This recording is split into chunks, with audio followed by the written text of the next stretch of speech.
सपद सपद सपद सपद गसद गसद गसद गसद गसद रे गम रे गम रे गम रे गम रे गम पद म प ग म रे ग रे सा। यीशु की वाणी जीवन ज्योति, यीशु की वाणी आत्मा शक्ति, यीशु की वाणी जीवन ज्योति, यीशु की वाणी आत्मा शक्ति। जो इस वाणी पे है चलता अनंत जीवन मुक्ति पाता। जो इस वाणी पे है चलता अनंत जीवन मुक्ति पाता। यीशु की वाणी जीवन ज्योति, यीशु की वाणी आत्मा शक्ति, यीशु की वाणी जीवन ज्योति, यीशु की वाणी आत्मा शक्ति।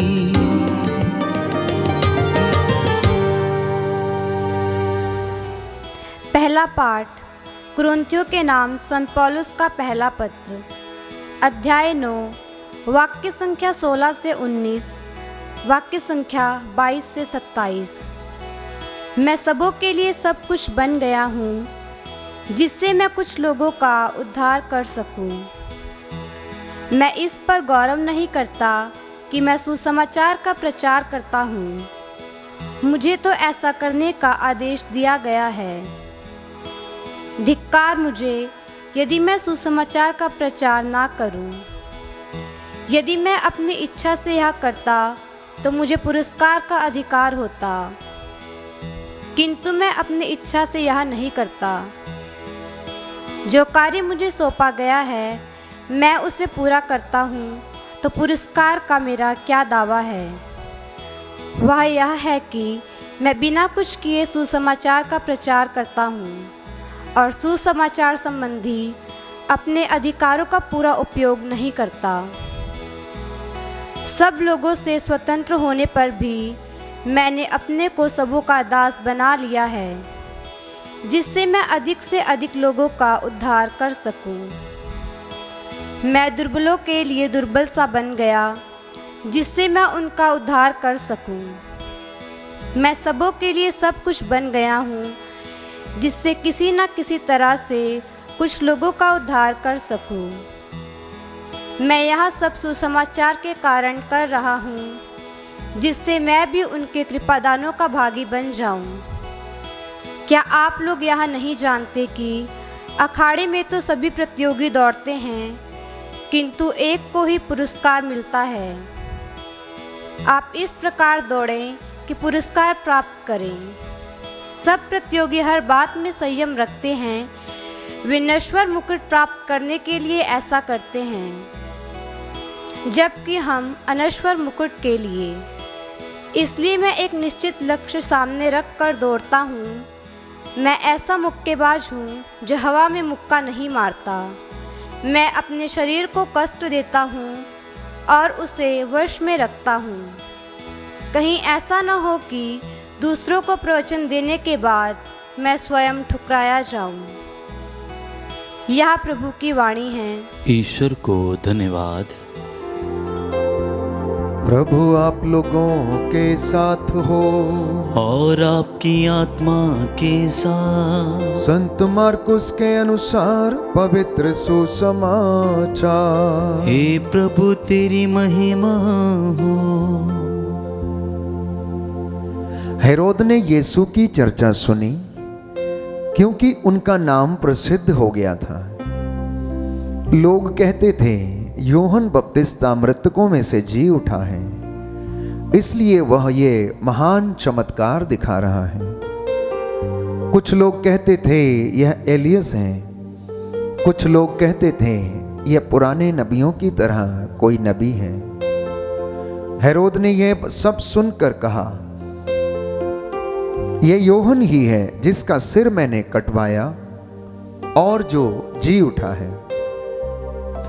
हेरोद ने अपने भाई फिलिप की पत्नी हेरोदियस के कारण यूहन्ना को गिरफ्तार किया और बंदी गृह में बांध रखा था, क्योंकि हेरोद ने हेरोदियस से विवाह किया था और यूहन्ना ने हेरोद से कहा था, अपने भाई की पत्नी को रखना आपके लिए उचित नहीं है। इसी से हेरोदियस यूहन्ना से बैर रखती थी और उसे मार डालना चाहती थी, किंतु वह ऐसा नहीं कर पाती थी, क्योंकि हेरोद यूहन्ना को धर्मात्मा और संत जानकर उस पर श्रद्धा रखता और उसकी रक्षा करता था। हेरोद उसके उपदेश सुनकर बड़े असमंजस में पड़ जाता था, फिर भी वह उसकी बातें सुनना पसंद करता था। हेरोद के जन्म दिवस पर हेरोदियस को एक सुअवसर मिला। उस उत्सव के उपलक्ष्य में हेरोद ने अपने दरबारियों, सेनापतियों और गलीलिया के रईसों को भोज दिया। उस अवसर पर हेरोदियस की बेटी ने अंदर आकर नृत्य किया और हेरोद तथा उसके अतिथियों को मुग्ध कर लिया। राजा ने लड़की से कहा, जो भी चाहो मुझसे मांगो, मैं तुम्हें दे दूंगा। और उसने शपथ खाकर कहा, जो भी मांगो, चाहे मेरा आधा राज्य ही क्यों ना हो, मैं तुम्हें दे दूंगा। लड़की ने बाहर जाकर अपनी मां से पूछा, मैं क्या मांगूं? उसने कहा, यूहन्ना बपतिस्ता का सिर।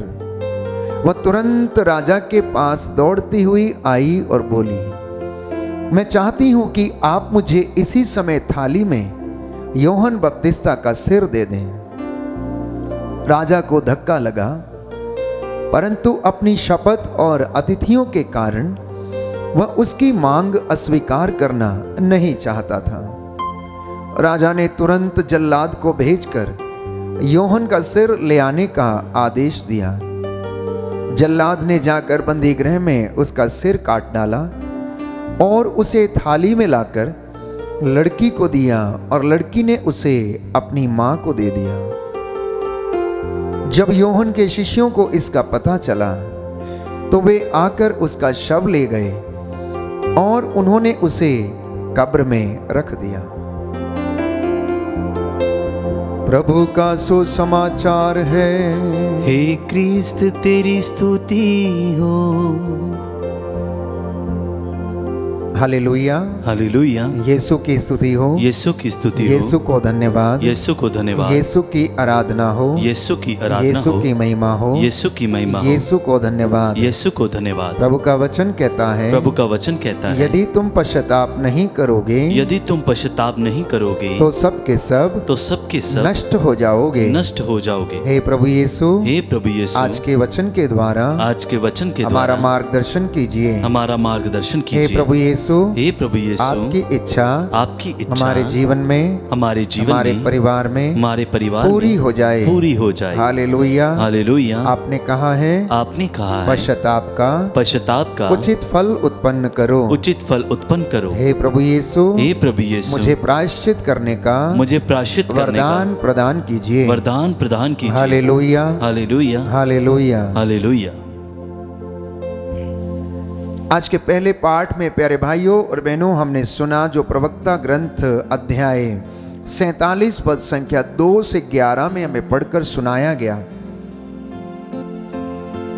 कि परमेश्वर ने दाऊद को चुना था और उसे अपना कार्य करने के लिए उसने नियुक्त किया था। पवित्र आत्मा उसके साथ रहता था और वह शेरों के साथ खेलता था, मानो ऐसे खेलता हो जैसे कि वो बकरी के बच्चों के साथ खेलता हो। भालुओं के साथ खेलना, मानो उनके साथ वो ऐसा खेलता था जैसे छोटे मेमने हों। उसने अपनी जवानी में, बाइबल में बताती है कि एक भीम का योद्धा को मारा और अपने राष्ट्र का कलंक उसने दूर किया। एक छोटे से चिकने पत्थर को उसने ढेलवास में रखकर तेजी से गोलियत के ऊपर दे मारा और गोलियत का घमंड उसने चूर चूर कर दिया। लेकिन प्रलोभन में पड़ने के कारण वो ईश्वर की महिमा से वंचित रहा, उसके आशीर्वाद से वो वंचित हो गया। प्रलोभन में पड़कर उसने ईश्वर को नाराज किया। और उसके बाद प्यारे भाइयों और बहनों, बाइबल हमें बताती है, आज के पहले पाठ में हमने सुना कि दाऊद अपने सृष्टिकर्ता के प्रति अपना प्रेम प्रकट करने के लिए सारे हृदय से गीत गाया करता था। नाच नाच कर प्रायश्चित करते हुए वो गीत गाता और प्रभु को फिर से रिझाने की कोशिश किया करता था। वह अपने सब कामों में परमेश्वर का धन्यवाद देता और सर्वोच्च ईश्वर की स्तुति किया करता था। और वो अपने सृष्टिकर्ता के सामने अपने प्रेम को प्रकट किया करता था। उसने अपने दरबार में गायकों को नियुक्त किया जो दिन रात प्रभु की महिमा करते थे, जिससे कि वेदी के सामने खड़े होकर वो मधुर गीत गाया करें। उसने बहुत सारे ऐसे समारोह और पर्व निर्धारित किए, उनका प्रबंध किया, जिससे कि परमेश्वर की महिमा हो। प्रभु का मंदिर प्रातःकाल से ही उसके पवित्र नाम की स्तुति से गूंज उठे, उसने ऐसी व्यवस्थाएं कराई। परमेश्वर इससे खुश हुआ और प्रभु ने उसका पाप, बाइबल हमें बताती है, क्षमा कर दिया। उसने उसे राज्याधिकार तथा इज़राइल का महिमामय सिंहासन उसे फिर से प्रदान किया। और यह मुमकिन हुआ क्योंकि राजा दाऊद नित्य प्रतिदिन प्रभु से दया की याचना करता और अपने गुनाहों के लिए माफी मांगता था। यही इसके विपरीत एक दूसरी घटना आज के सुसमाचार में हमें सुनने को मिलती है और बाइबल इसके विषय में हमें बताती है कि क्रोध क्रूर होता है और उन्माद दुर्दमनीय होता है, किंतु ईर्ष्या के सामने कौन टिक सकता है। सुक्ति ग्रंथ अध्याय 27 पद संख्या 4। क्रोध इतना क्रूर है कि जब इंसान क्रोध में आ जाता है तो उसे समझ में नहीं आता कि वो क्या कर डालेगा और क्या कर डालता है। और बाइबल कहती है कि उन्माद दुर्दमनीय है, किंतु ईर्ष्या के सामने कौन टिक सकता है।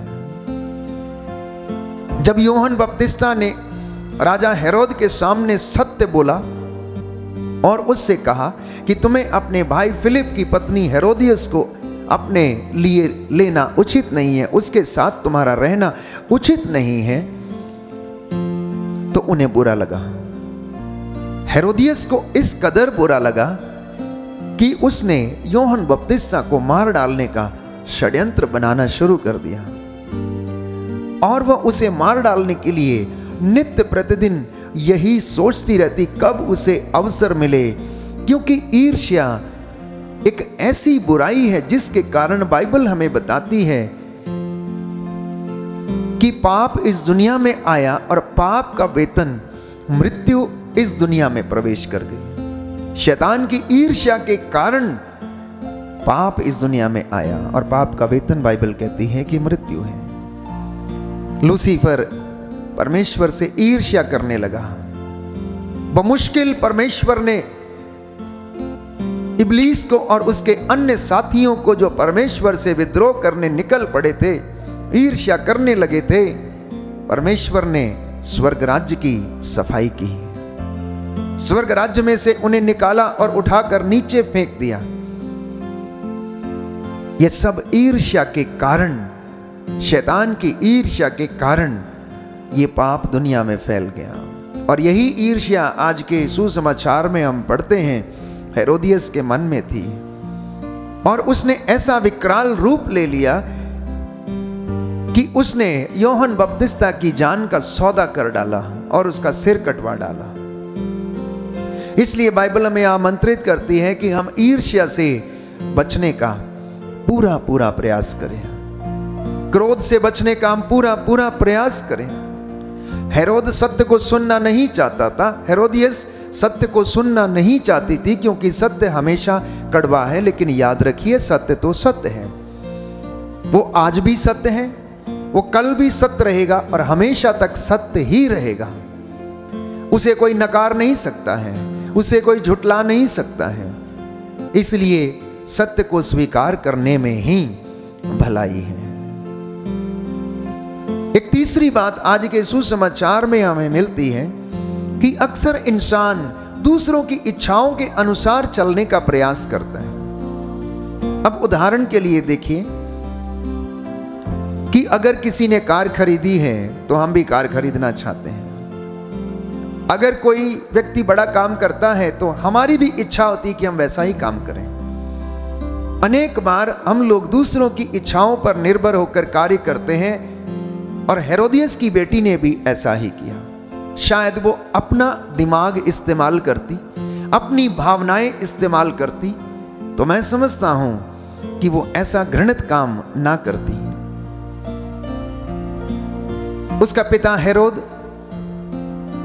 जो उसके नृत्य के कारण मुग्ध हो गया था, राजशाही दरबारियों के सामने, अपने मेहमानों के सामने वो अपनी बात को कायम रखना चाहता था। इसलिए उसने बेटी से कहा कि आज तू जो भी मांगेगी मैं तुझे दे दूंगा, चाहे तू मेरे राज्य का आधा हिस्सा ही मांग ले, मैं तुझे दे दूंगा।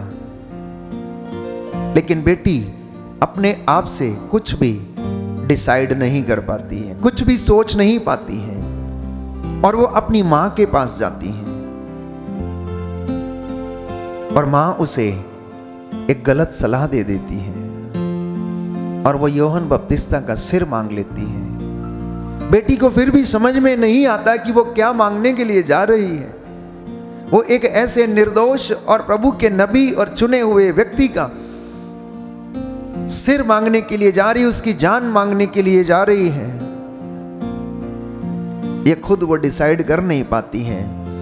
आज प्रियजनों, आप और मैं इस बात पर मनन चिंतन करें कि हमारे जीवन में भी कई बार ऐसे मौके आते हैं जब कोई व्यक्ति आपसे ये कहता है कि तुम ऐसा नहीं ऐसा करो, षड्यंत्र रचता है। तो ऐसी परिस्थिति में सावधान रहने की आवश्यकता है, विचारों को परखने की आवश्यकता है, आत्माओं की परख करने की आवश्यकता है। बाइबल हमें बताती है, संत पौलुस कहता है कौन सी आत्मा दुष्ट है, कौन सी आत्मा अच्छी है और प्रभु आपसे क्या चाहता है, उसे हमें समझने की आवश्यकता है। तो आज के ये संदेश मैं समझता हूं कि हमारा मार्गदर्शक करेंगे। पहला संदेश बाइबल हमें यह देती है कि हमें प्रायश्चित करने की आवश्यकता है, तो ईश्वर की महिमा का मुकुट हमारे सिर पर फिर सज सकता है क्योंकि वो हमें क्षमा प्रदान करता है।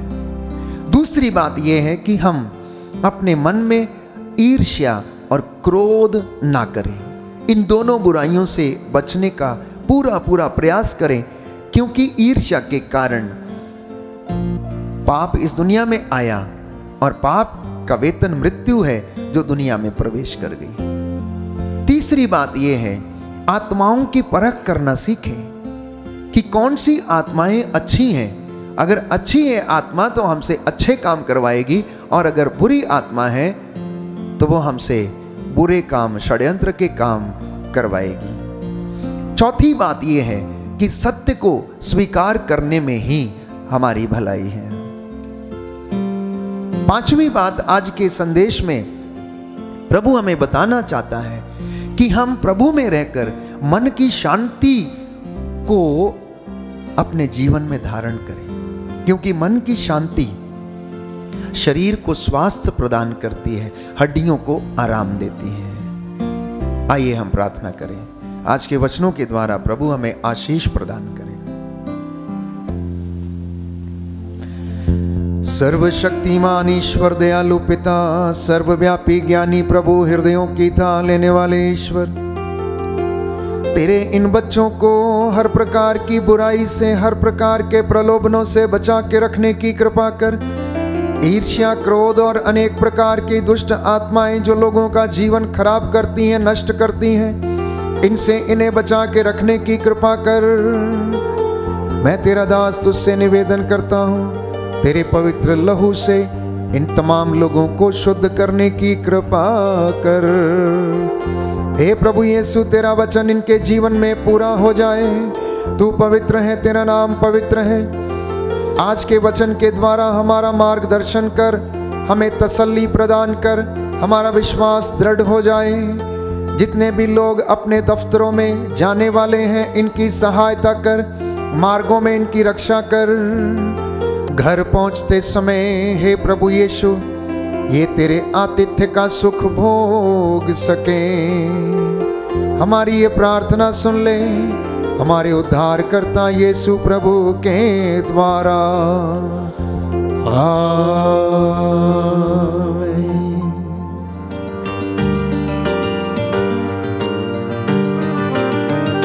यीशु की वाणी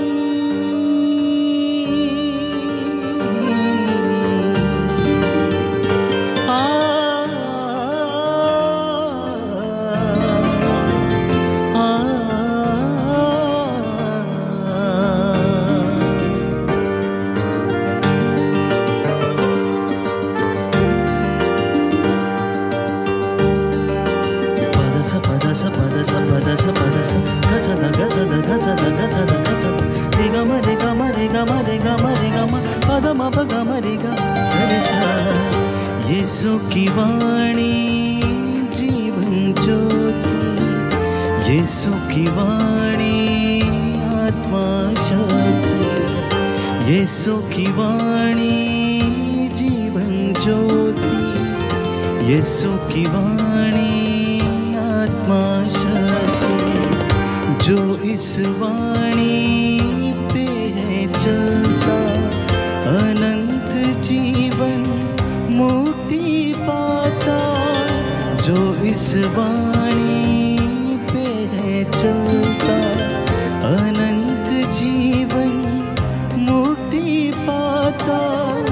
यीशु की वाणी जीवन ज्योति, यीशु की वाणी आत्मा शक्ति, यीशु की वाणी जीवन ज्योति, यीशु की वाणी आत्मा शक्ति।